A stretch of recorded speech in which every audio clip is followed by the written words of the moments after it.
എപ്പിസോഡിന്റെ opening സീനിൽ ഇപ്പൊ വസാബിയും ടീമിനെ ആയിരിക്കും കാണിക്കുക. അവരാണെങ്കിൽ ഇപ്പൊ ഭയങ്കര വിഷമത്തിലാണ്. കാരണം മറ്റൊന്നുമല്ല, പുതിയ സയന്റിഫിക് റിസർച്ച് സെന്റർ അത് ലീഫ് വില്ലേജിന് പുറത്താണ് സ്റ്റാർട്ട് ചെയ്തിരിക്കുന്നത്. അതും ഒക്കാഗെ നറൂട്ടോയുടെ നേതൃത്വത്തിൽ. മുൻപുണ്ടായിരുന്ന നമ്മുടെ ഡോക്ടർ ആളെ സസ്പെൻഡ് ചെയ്ത് പുതിയൊരു ടീമിനെ വെച്ചാണ് ഇപ്പൊ അത് പ്രവർത്തിക്കുന്നത്. സുമൈര, നമ്മുടെ ക്ലാസ് റെപ്പ് പെണ്ണ്, അവൾക്കും ഇനി മുതൽ അവിടെയാണ് അവളുടെ ഡ്യൂട്ടി ആൻഡ് റെസ്പോൺസിബിലിറ്റീസ്. നമ്മുടെ പെമ്പടയ്ക്ക് ഒരുപാട് വിഷമാവും. കാരണം ഇനി അവളെ കാണാനായിട്ട് അത്ര എളുപ്പത്തിലൊന്നും പറ്റില്ല. അപ്പോഴായിരിക്കും സാറട അവൾ ചോദിക്കുക, നമുക്ക് എന്തുകൊണ്ട് ഒരു ഫെയർവെൽ പാർട്ടി അത് നടത്തിക്കൂടാ? അങ്ങനെയാണെങ്കിൽ നമുക്ക് അവൾ പോകുന്നതിന് മുൻപ് അവസാനമായിട്ട് ഒന്നുകൂടെ കണ്ടൂടെ? വസാബിക്കും നാമടയ്ക്കും അത് കേട്ട് ഭയങ്കര സന്തോഷാവും. അവരാ കാര്യം അവരുടെ മാസ്റ്ററിനെ അറിയിക്കാനായിട്ട് ഉഷാറായിട്ട് ഓടും. അങ്ങനെ ഓടി വരുമ്പോഴായിരിക്കും ഏതോ ഒരു ലേഡി അവരെ വഴിയിൽ വെച്ച് അറ്റാക്ക് ചെയ്യാൻ ശ്രമിക്കുക. അവര് തിരിഞ്ഞ് അവളെ അറ്റാക്ക് ചെയ്യാൻ ശ്രമിക്കുമ്പോഴേക്കും അവളാണെങ്കിൽ അവിടുന്ന് ഉഷാറായിട്ട് ഓടാൻ തുടങ്ങും. അതേസമയം നമ്മുടെ ക്ലാസ് റെപ്പ് പെണ്ണിന് പകരം പുതുതായി സ്റ്റുഡൻസ് ലിസ്റ്റിലേക്ക് വന്ന ഒരു സാമുറായെ കുറിച്ചായിരിക്കും ഇപ്പൊ നറൂട്ടോയും ഷിക്കമറും ഡിസ്കസ് ചെയ്യുക. കട്ട് ചെയ്ത ഇവിടെ നാമടയും വസാബിയും അവരുടെ മാസ്റ്ററിന്റെ അടുത്തേക്ക് എത്തിക്കഴിഞ്ഞു. അപ്പൊ അവർ അറ്റാക്ക് ചെയ്യാൻ ശ്രമിച്ച അതേ പെണ്ണ് അവരുടെ മാസ്റ്ററിന്റെ അടുത്ത് നിൽക്കുന്നത് കാണും. അവർ ചോദിക്കും, ഇവൾ ആരാണ്, എന്താണ്, ഞങ്ങൾ ഇവള് അറ്റാക്ക് ചെയ്തു. അപ്പോഴായിരിക്കും മാസ്റ്റർ പറയുക, ക്ലാസ് റെപ്പിന് പകരം ഇനി നിങ്ങളുടെ ടീമിൽ ഉണ്ടാവുക ഇവളായിരിക്കും. ഇവളുടെ പേരാണ് സുബാക്കി. ഇനി മുതൽ ഇവൾ നിങ്ങളുടെ കൂടെ തന്നെ ഉണ്ടാവും. സോ നിങ്ങൾ രണ്ടുപേരും ചേർന്ന് ഇവൾക്ക് നമ്മുടെ ഗ്രാമം മുഴുവൻ ചുറ്റിക്കാണിക്കണം. ബാക്കിയുള്ള സ്റ്റുഡൻസിനെയും ഇവിടെ നിങ്ങൾ പരിചയപ്പെടുത്തി കൊടുക്കണം.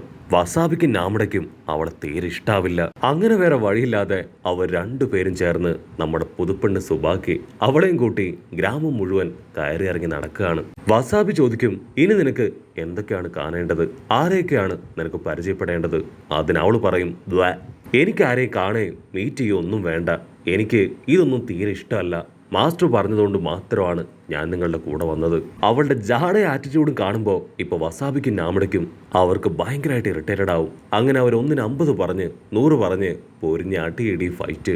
അവിടുന്ന് അങ്ങനെ ബ്ലാക്ക് ഔട്ട് ചെയ്ത ഇപ്പൊ സാറടെ ആണെങ്കിൽ അവർ നടത്തുന്ന ആ ഫെയർവെൽ പാർട്ടി അതിന്റെ ഇൻവിറ്റേഷൻ ബൊറൂട്ടോയ്ക്കും ടീമിനും കൊടുക്കുകയാണ്. ക്ലാസ് റെപ്പ് പെണ്ണ് പോകുന്ന കാര്യവും പുതിയ സാമുറായി ടീമിലെ ഏതോ ഒരു സ്റ്റുഡന്റ് അവൾക്ക് പകരം ഇവിടേക്ക് വന്നു എന്നും അവളിപ്പോ അവരോട് പറയും. കറക്റ്റ് ടൈം നാമിടയും വസാബിയും അവർ രണ്ടും നമ്മുടെ പുതുപ്പെണ്ണുമായിട്ട് അവിടേക്ക് വരും. അതിനുശേഷം അവർക്ക് അവളെ ഇൻട്രൊഡ്യൂസ് ചെയ്ത് കൊടുക്കുകയാണ്. സാറുടെയും ചോച്ചോയും ആണെങ്കിൽ ഇപ്പോൾ അവൾക്ക് ഫ്രഞ്ച് ഫ്രൈസ് ഒക്കെ കൊടുത്ത് അവളുടെ ഫ്രണ്ട് ആവാൻ ശ്രമിക്കും. പക്ഷെ സുബാക്കിക്കാണെങ്കിൽ അവരെ ആരെ ഇഷ്ടമല്ല. അവളാണെങ്കിൽ ഒട്ടും ഇൻട്രസ്റ്റ് ഇല്ലാത്തതുപോലെയും അവരോട് സംസാരിക്കാൻ താല്പര്യം ഇല്ലാത്തതുപോലെയും അവരോട് ബിഹേവ് ചെയ്യും. അതിനുശേഷം അവളുടെ ആറ്റിറ്റ്യൂഡ് കാണിച്ച് അവരെ കളിയാക്കും. അവൾ ഇനിയും എന്തെങ്കിലുമൊക്കെ പറഞ്ഞ സാറുടെയും അവളും തമ്മിൽ ഫൈറ്റ് തുടങ്ങും എന്ന് മനസ്സിലാക്കിയ വസാബി നാമടയും ഇപ്പൊ അവളെയും വിളിച്ച് വേറൊരു സ്ഥലത്തേക്ക് വരും. വസാബി ആണെങ്കിൽ അവളോട് പറയും, പ്ലീസ് നീ ഇങ്ങനെ ബിഹേവ് ചെയ്യരുത്, നമ്മളെല്ലാവരും ഒരുമിച്ച് നിൽക്കാനുള്ളതാണ്. പക്ഷെ അപ്പോഴും അവള് ഷിനോബികളെ പൊച്ചിച്ച് സംസാരിക്കും. അതിന് ഫുൾ കലിപ്പിൽ വസാബി കോളറിൽ അങ്ങനെ തൂക്കിയെടുത്ത് ഒരുപാട് ദേഷ്യപ്പെട്ട് അവിടുന്ന് ദൂരേക്ക് കടന്നു പോവാണ്. അവിടുന്ന് അങ്ങനെ സൂം ഔട്ട് ചെയ്ത ഒരുപാട് സമയം കഴിയുമ്പോൾ നാമിട അവളിപ്പോ വസാബിയെ തേടി അവന്റെ അടുത്തേക്ക് വരികയാണ്.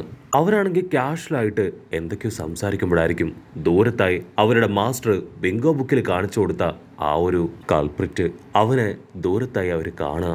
അപ്പോൾ ഓപ്പോസിറ്റ് സൈഡ് നമ്മുടെ പുതുപ്പെണ്ണ് അവളാണെങ്കിൽ അവസാനമായിട്ട് അവളുടെ മാസ്റ്ററോട് സംസാരിച്ച് ഇവിടേക്ക് വന്ന കാര്യങ്ങളൊക്കെ ഓർത്ത് വരികയാണ്. അവളങ്ങനെ സിമ്പിളായിട്ട് വരുമ്പോഴായിരിക്കും വസാബി നാമടയും ആരെയോ ഫോളോ ചെയ്ത് പോകുന്നതായിട്ട് അവൾ കാണുക. വസാബി നാമടയോ ആണെങ്കിൽ അവനെ ഫോളോ ചെയ്ത് അവന്റെ സംഘത്തിന്റെ അടുത്തെത്തും.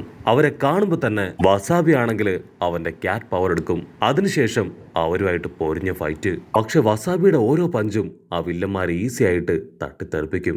ഉടനെ അവരുടെ സംഘത്തിലുള്ള വേറൊരു വില്ലൻ അവനാണെങ്കിൽ നാമിടെ പിടിച്ചു വലിച്ച് അങ്ങനെ കറക്കി നിലത്തട്ടിക്കും. അവളുടെ മുട്ടിയൊക്കെ പിടിച്ചു വലിച്ച് മാട്ടയ്ക്ക് ലോക്ക് ചെയ്യും. വസാബിക്കാണെങ്കിൽ ആ കാഴ്ച കണ്ട് എന്താ ചെയ്യേണ്ടതെന്ന് അറിയില്ല. അവനങ്ങനെ പകച്ചു നിൽക്കുന്ന സമയത്ത് ബാക്കിയുള്ള കള്ളന്മാര് ഇപ്പൊ വസാബിയെ അങ്ങനെ തല്ലി കൊല്ലുകയാണ്. അടുത്ത നിമിഷം നമ്മുടെ പുതുപ്പെണ്ണ് സുബാക്കി അവളവിടേക്ക് ചാടി വീണ് ആ വില്ലന്മാരെ ചാടി വന്നും പറന്നു വന്നൊക്കെ ഞട്ടിക്കും.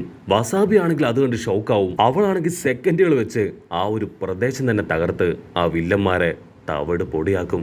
അല്പസമയം കഴിയുമ്പോൾ അവരുടെ മാസ്റ്റർ അവിടേക്ക് വരും. അതിനുശേഷം വസാബിയെയും നാമിടെയും വഴക്കു പറയും. ഉടനെ ക്ലാസ് റെപ്പ് ആണെങ്കിൽ നമ്മുടെ പുതുപ്പെണ്ണിന്റെ അടുത്തേക്ക് വരും. ക്ലാസ് റെപ്പ് പറയും, താങ്ക് യു വെരി മച്ച്. എൻ്റെ പേര് സുമൈരെ. ഞാനാണ് ഈ ടീമിൽ മുൻപുണ്ടായിരുന്നത്. എനിക്കിപ്പോൾ ഇവിടെ നിന്ന് പോവേണ്ട അവസ്ഥയാണ്. ടീംമേറ്റ്സിനെ ഒരുപാട് പ്രതീക്ഷയോടും വിശ്വാസത്തോടും കൂടെ ഞാൻ നിന്നെ ഏൽപ്പിക്കുന്നു. ഉടനെ സുബാക്കിക്കും ഇപ്പോൾ അവൾ പറഞ്ഞ ഒരുപാട് കാര്യങ്ങൾ ഓർത്ത് കുറ്റബോധം തോന്നും. അവിടുന്ന് അങ്ങനെ ബ്ലാക്ക് ഔട്ട് ചെയ്ത് നെക്സ്റ്റ് ഡേ ഫെയർവെൽ പാർട്ടി. അതങ്ങനെ ഹാപ്പി ആയിട്ട് ആലോചിച്ച് വസാബിയും നാമിടയും അവർ പൊട്ടിക്കരഞ്ഞ് നമ്മുടെ ക്ലാസ് റെപ്പിനെ ഹഗ് ചെയ്യും. അവിടുന്ന് അങ്ങനെ ബ്ലാക്ക് ഔട്ട് ചെയ്ത് ഇപ്പൊ ഹനാബിയെയും ഹിനട്ടയും കാണിക്കും. അവർ രണ്ടുപേരും ഇപ്പൊ കാര്യമായിട്ട് എന്തൊക്കെയോ സംസാരിക്കുകയാണ്. ഹിനട്ടയുടെ പപ്പയുടെ ബർത്ത്ഡേ അതാണ് അടുത്ത ദിവസം. ഹനാബി ആണെങ്കിൽ ഇപ്പോൾ ബർത്ത്ഡേക്ക് വേണ്ടിയിട്ടുള്ള ചില പ്രിപ്പറേഷന്റെ കാര്യങ്ങളൊക്കെ ഹിനട്ടയോട് പറയും. അതേസമയം ഹിനട്ടയുടെ പപ്പ ആള് ബൊറൂട്ടോയുടെ ഹിമാവരിയുടെയും ഫോട്ടോ ഒക്കെ നോക്കി അങ്ങനെ ഹാപ്പി ആയിട്ട് നിൽക്കും. ഹിനട്ടയാണെങ്കിൽ ബർത്ത്ഡേ ഡിസ്കഷനൊക്കെ കഴിഞ്ഞ് ഇപ്പൊ വീട്ടിലേക്ക് വന്ന് ഗ്രാൻഡ് പേയുടെ ബർത്ത്ഡേ ബൊറൂട്ടോയോടും ഹേമാവരിയോടും പറയും. വാവ്, ഞാൻ ആ കാര്യം മറന്നുപോയി. ഉറപ്പായാലും എനിക്ക് ഹേമാവരിക്കും ഗ്രാൻഡ് പേയുടെ ബർത്ത്ഡേ അത് അടിച്ചു പൊളിക്കണം എന്ന് പറഞ്ഞ് അവർ തുള്ളിച്ചാടുകയാണ്. ഇതാ നെക്സ്റ്റ് ഡേ നമ്മുടെ ബൊറൂട്ടോ അവൻ ഡയറക്റ്റ് ആയിട്ട് ഇപ്പൊ സാറഡയെയും മെയ്റ്റ്സുകയും കൂട്ടി ആ റെസ്റ്റോറൻറ്റിലേക്ക് വരും. അതിനുശേഷം അവന്റെ ഗ്രാൻഡ് പേക്ക് കൊടുക്കാൻ പറ്റിയ ഒരു അടിപൊളി ഗിഫ്റ്റിനെ കുറിച്ച് അവരോട് ഡിസ്കസ് ചെയ്യും. സാറഡയ്ക്കാണെങ്കിൽ അവന്റെ ഗ്രാൻഡ് പേ ഭയങ്കര ഇഷ്ടമാണ്. ബൊറൂട്ടോയുടെ ഗ്രാൻഡ് പേയെ കുറിച്ചുള്ള ഒരുപാട് വീരസാഹസിക കഥകളൊക്കെ അവളാണെങ്കിൽ ഇപ്പൊ മെയ്റ്റ്സുകയ്ക്ക് പറഞ്ഞു കൊടുക്കും. അതിനുശേഷം ബൊറൂട്ടോ അവൻ മെയ്റ്റ്സുകയും കൂട്ടി ആരുടെയും കണ്ണിൽ പെടാതെ ഗ്രാൻഡ് പേയുടെ അടുത്തേക്ക് വരും. പക്ഷേ ഹനാബി ആണെങ്കിൽ കറക്റ്റ് ആയിട്ട് അവരെ കണ്ടുപിടിക്കും. ബൊറൂട്ടോ ആകെ കൺഫ്യൂസ്ഡ് ആയിട്ട് ഇപ്പൊ ഹനാബിയോട് അവന്റെ പ്രശ്നം പറയും. അത് കേട്ട് അവളും പൊട്ടിച്ചിരിക്കുകയാണ്. ആക്ച്വലി നിന്നെ പോലെ തന്നെ ഞാനും കൺഫ്യൂസ്ഡ് ആണ്. എന്റെ പപ്പയ്ക്ക് എന്ത് ഗിഫ്റ്റ് വാങ്ങിക്കൊടുക്കുമെന്ന് എനിക്കും അറിയില്ല. ഞാനും അതിനെക്കുറിച്ച് തന്നെയാണ് ഇത്രയും ദിവസവും ചിന്തിച്ചുകൊണ്ടേയിരുന്നത്. അങ്ങനെ അവർ കാര്യമായിട്ട് ഡിസ്കസ് ചെയ്യുമ്പോഴായിരിക്കും ഹട്ടായി എന്ന് പേരുള്ള ഈഡൻ മിസ്റ്റ് വില്ലേജിലെ ഒരാൾ അവിടേക്ക് വരിക. അവരാണെങ്കിൽ നമ്മുടെ ആൾക്കാരെ ചലഞ്ച് ചെയ്യാണ്. അവരുടെ ശബ്ദം കേട്ട് ഇപ്പൊ ഗ്രാൻഡ് പ പുറത്തേക്ക് വരും. അത് കണ്ട് ബൊറൂട്ടോയും മീറ്റ്സുകയും അവിടുന്ന് ഓടി ദൂരേക്ക് മാറി നിൽക്കും. ഗ്രാൻഡ് പ ആണെങ്കിൽ ഹനാബിയോട് അവരെ സമാധാനിപ്പിച്ച് വിടാൻ പറയും. ഉടനെ ഹനാബി അവൾ പുറത്തേക്ക് വന്ന് പപ്പ ഇവിടെ ഇല്ല, സോ തൽക്കാലം നിങ്ങളുമായിട്ട് ഫൈറ്റ് ചെയ്യാൻ ഇവിടെ ആരുമില്ല. നിങ്ങളുടെ ഈ ഒരു ചലഞ്ചിൽ നിങ്ങൾ തന്നെ ജയിച്ചിരിക്കുന്നു പറഞ്ഞ് അവരെ സമാധാനിപ്പിച്ച് പറഞ്ഞു വിടും. മെയ്റ്റ്സുകയും ബൊറൂട്ടോയും അവർക്കാണെങ്കിൽ ഒന്നും മനസ്സിലാവില്ല. എന്തുകൊണ്ടായിരിക്കാം ഗ്രാൻഡ് പ പുറത്തേക്ക് വരാത്തതെന്ന് ചിന്തിച്ച് ബൊറൂട്ടോ വണ്ടർ അടിച്ചു നിൽക്കും. ഹനാബി ആണെങ്കിൽ തിരികെ പോയി അവളുടെ പപ്പയോട് അവരെ പറഞ്ഞയച്ചു എന്ന് പറയും. കട്ട് ചെയ്ത ബൊറൂട്ടോ ആണെങ്കിൽ അങ്ങനെ തോറ്റു പിന്മാറാൻ തയ്യാറാവില്ല. ബൊറൂട്ടോ അവന്റെ പിന്നാലെ പോയി ഇപ്പൊ അവനെ ചലഞ്ച് ചെയ്യും. നീ ഫൈറ്റ് ചെയ്യാനായിട്ട് വിളിച്ചത് എന്റെ ഗ്രാൻഡ് പേ ആണ്, സോ ഗ്രാൻഡ് പേക്ക് പകരം ഞാൻ നിന്നോട് ഫൈറ്റ് ചെയ്യുന്നു പറഞ്ഞ് അവർ രണ്ടുപേരും ഇപ്പൊ പൊരിഞ്ഞ അട്ടിയിടി ഫൈറ്റ്. ബൊറൂട്ടോ അവനെ ഒരുപാട് അടിക്കും. റസൻഗൺ പവറൊക്കെ എടുത്ത് ആഞ്ഞ് അറ്റാക്ക് ചെയ്യും. പക്ഷെ വില്ലനാണെങ്കിൽ അവനെ ഈസി ആയിട്ട് തള്ളി താഴെയിടും. അടുത്ത സെക്കൻഡ് സാക്ഷാൽ ഹിയാഷി ബൊറൂട്ടോയുടെ ഗ്രാൻഡ് പ ആൾ അവിടേക്ക് വന്ന് ആളുടെ പവർ ഉപയോഗിച്ച് ആ വില്ലനെ അങ്ങനെ ചുരുട്ടിയെടുത്ത് ദൂരേക്ക് എറിയും. ഹിയാഷി ആണെങ്കിൽ ആളുടെ വ്യാഹു കണ്ണ് കാണിച്ച് പേടിപ്പിച്ച് അവൻ അവിടുന്ന് ഓടിക്കും. ബൊറൂട്ടോ ആണെങ്കിൽ എന്താ പറയണ്ടെന്നറിയാതെ ആകെ കൺഫ്യൂസ്ഡ് ആയിട്ട് നിൽക്കുകയാണ്. ഗ്രാൻഡ് പ ഐ എം സോറി, ആക്ച്വലി നമ്മുടെ ക്ലാനിനെയും ഗ്രാൻഡ് പേയും അവൻ കളിയാക്കി. അതാണ് ഞാൻ അവനെ ചലഞ്ച് ചെയ്ത് അവനോട് ഫൈറ്റ് ചെയ്തത്. എന്നോട് ക്ഷമിക്കണം. ഗ്രാൻഡ് പേ ആണെങ്കിൽ ഇപ്പൊ ബൊറൂട്ടോയെ സമാധാനിപ്പിക്കും. ഉടനെ മിറായി ആണെങ്കിൽ ഇപ്പൊ അവിടേക്ക് വന്ന് കാര്യം അന്വേഷിക്കും. ഗ്രാൻഡ് പേ ആണെങ്കിൽ അവളെ കാണുമ്പോൾ പതിയെ അവിടുന്ന് കടന്നു പോവാണ്. അതിനുശേഷം അവളാണെങ്കിൽ ഇപ്പൊ ബൊറൂട്ടോയെ കൂട്ടിക്കൊണ്ടുപോയി അവരുടെ ക്ലാനിനെ കുറിച്ച് കൃത്യമായിട്ട് അവന് പറഞ്ഞു കൊടുക്കാണ്. ഹിയാഷിയും ഇഷാഷിയും അവരാരാണ്, അവർക്ക് എന്ത് സംഭവിച്ചു, അങ്ങനെ എല്ലാ കാര്യങ്ങളും ഒന്നൊന്നായിട്ട് പറയും. ബൊറൂട്ടോ ആണെങ്കിൽ അത് കേട്ട് ഷോക്കാവും. അങ്ങനെ സ്റ്റോറി എല്ലാം പറഞ്ഞു കഴിയുമ്പോഴേക്കും കുറേണ സെൻസായും നമ്മുടെ മീറ്റ്സുകയും അവർ രണ്ടുപേരും ബൊറൂട്ടോയെ കൂട്ടിക്കൊണ്ടുപോകാൻ വരാണ്. അവിടുന്ന് അങ്ങനെ ബ്ലാക്ക് ഔട്ട് ചെയ്ത ഇപ്പൊ ഗ്രാൻഡ് പേയുടെ ആ ഒരു ബർത്ത്ഡേ ദിവസം വന്നെത്തിയിരിക്കുകയാണ്. എല്ലാവരും ഒത്തുകൂടി അടിപൊളിയായിട്ട് ഇപ്പൊ സെലിബ്രേറ്റ് ചെയ്യും. ഹേമാവരി ആണെങ്കിൽ അവൾ കഷ്ടപ്പെട്ട് ചേർത്ത് വെച്ച പൈസയ്ക്ക് വാങ്ങിയ ഒരു ഗിഫ്റ്റ് ഗ്രാൻഡ് പേക്ക് കൊടുക്കും.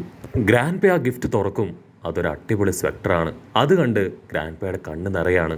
ഉടനെ ബൊറൂട്ടോ അവന്റെ ഗിഫ്റ്റ് അത് ഗ്രാൻഡ് പേക്ക് കാണിച്ചു കൊടുക്കും. അത് മറ്റൊന്നുമല്ല, ഒരു ക്യാമറയാണ്. ബൊറൂട്ടോ പറയും, നമ്മുടെ ഫാമിലി ഫോട്ടോ നമ്മൾ ഇതുവരെ എടുത്തിട്ടില്ല, സോ എന്റെ ഗിഫ്റ്റ് അതൊരു ഫാമിലി ഫോട്ടോ ആണെന്ന് പറഞ്ഞ് അവൻ എല്ലാവരെയും അടുത്ത് വിളിച്ച് നിർത്തും. ഗ്രാൻഡ് പേക്ക് ആണെങ്കിൽ ആ ഒരു ഗിഫ്റ്റ് അത് ഭയങ്കരമായിട്ട് ഇഷ്ടാവും.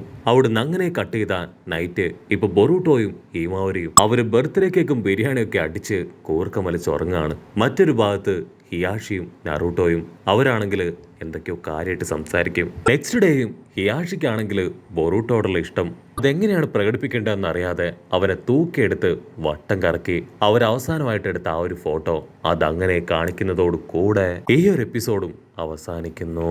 എപ്പിസോഡ് ഇഷ്ടപ്പെടുകയാണെങ്കിൽ തീർച്ചയായിട്ടും ലൈക്ക് ചെയ്യാനും കമന്റ് ചെയ്യാനും ഷെയർ ചെയ്യാനും മറക്കല്ലേ. അടുത്തൊരു അടിപൊളി എപ്പിസോഡുമായിട്ട് കാണുന്നവരെ ഇറ്റ്സ് മീ വിത്ത് മല്ലു വെബിസോ.